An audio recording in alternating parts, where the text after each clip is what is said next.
Hello, ഇന്ന് കർക്കിടകം ഒന്നാണ്. ഈ കർക്കിടക മാസത്തെ പൊതുവായിട്ട് പഞ്ഞമാസം എന്നാണ് പറയാറുള്ളത്. പക്ഷെ നമുക്ക് ആ പഞ്ഞത്തരമൊക്കെ ഒന്ന് മാറ്റിയിട്ട് നമുക്ക് എന്തായാലും ഇന്നൊരു ബിരിയാണി ഉണ്ടാക്കാം. 1-ാം തീയതി അല്ലേ, നമുക്ക് വെജ് ബിരിയാണി ഉണ്ടാക്കാം. ആ ജന്തുക്കളെ ഒന്നും ദ്രോഹിക്കേണ്ട, കോഴിയും മാടിനെയും ഒന്നും. അപ്പോൾ പായോ.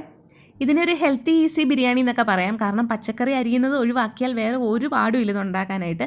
പിന്നെ ആകെ ഈ ഒരു നെയ്യ് മാത്രമേ ചേർത്തിട്ടുള്ളൂ. പിന്നെ നമ്മൾ നെയ്യ് ചൂടായി കഴിയുമ്പോൾ അതിനകത്തേക്ക് ഇതേണ്ട ഒരു സവാള അരിഞ്ഞ് വെച്ചത് ഇടുക.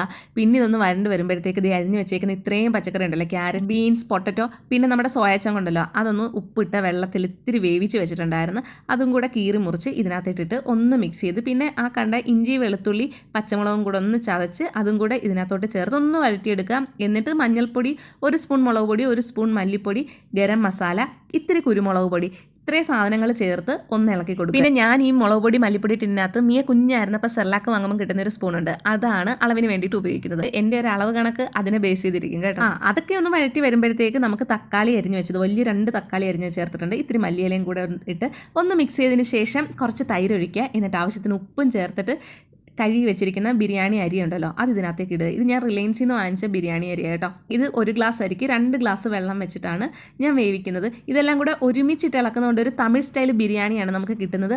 അടിപൊളി ടേസ്റ്റാണ്, നല്ല ഫ്ലേവറുമാണ്.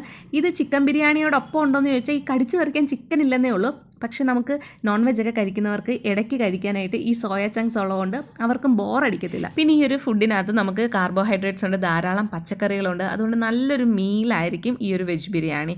അപ്പോൾ നിങ്ങൾക്ക് ഈ റെസിപ്പി ഒന്ന് ട്രൈ ചെയ്തിട്ട് ഇഷ്ടപ്പെട്ടോ ഇല്ലയോ എന്ന് എന്നോടൊന്ന് പറയണം.